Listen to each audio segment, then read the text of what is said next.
niongeze hatua ili nizidi zaidi kuzidi, ila nisizidiwe, nisizidiwe, nikabaki kwenye kuzidi, nikae kwenye kusudi la Mungu. Unaweza ukazidiwa likawa tatizo kwa watu wengine, lakini natakiwa nizidi kukaa kwenye kusudi la Mungu. Sitakiwi kukaa mahali pale ambapo Mungu alikuacha umekaa. Hatakiwi akute umekaa pale. Anatakiwa akute umepiga hatua ya kitu fulani. Ndio maana ya kuzidi. Sio uzidi ukazidiwa. Unaweza ukasema mimi ni muombaji, sawa. Ni kweli unaomba. Unaomba mpaka baadaye unapitiliza na madhabahu. Unaanza kudharau madhabahu. Hapo umezidi, halafu sasa uko kuzidi kwako imekuwa hasara. Kuzidi kwako hakuna faida. Kuzidi kwako imekuwa kero.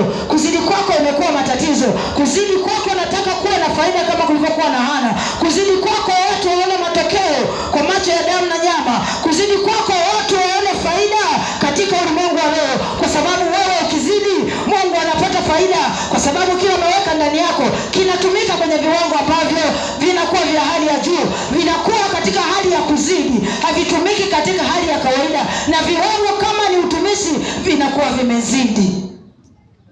Hutakuwa katika kiwango kile.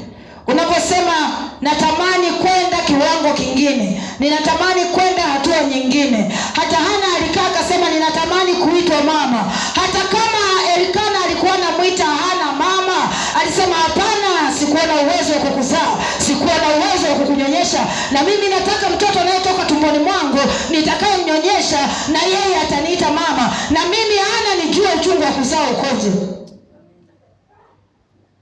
Mungu akasikiliza kwamba Hana, ni kweli nilisema watazaa kwa uchungu. Kwa nini Elikana yeye aseme yeye na yeye, yeye ajifanye kama ni mtoto wa Hana? Haiwezekani. Kwa hiyo Hana alipoenda na hoja yenye nguvu, Mungu akafanya mambo yanayotakiwa kwa Hana sawasawa na alivyoomba.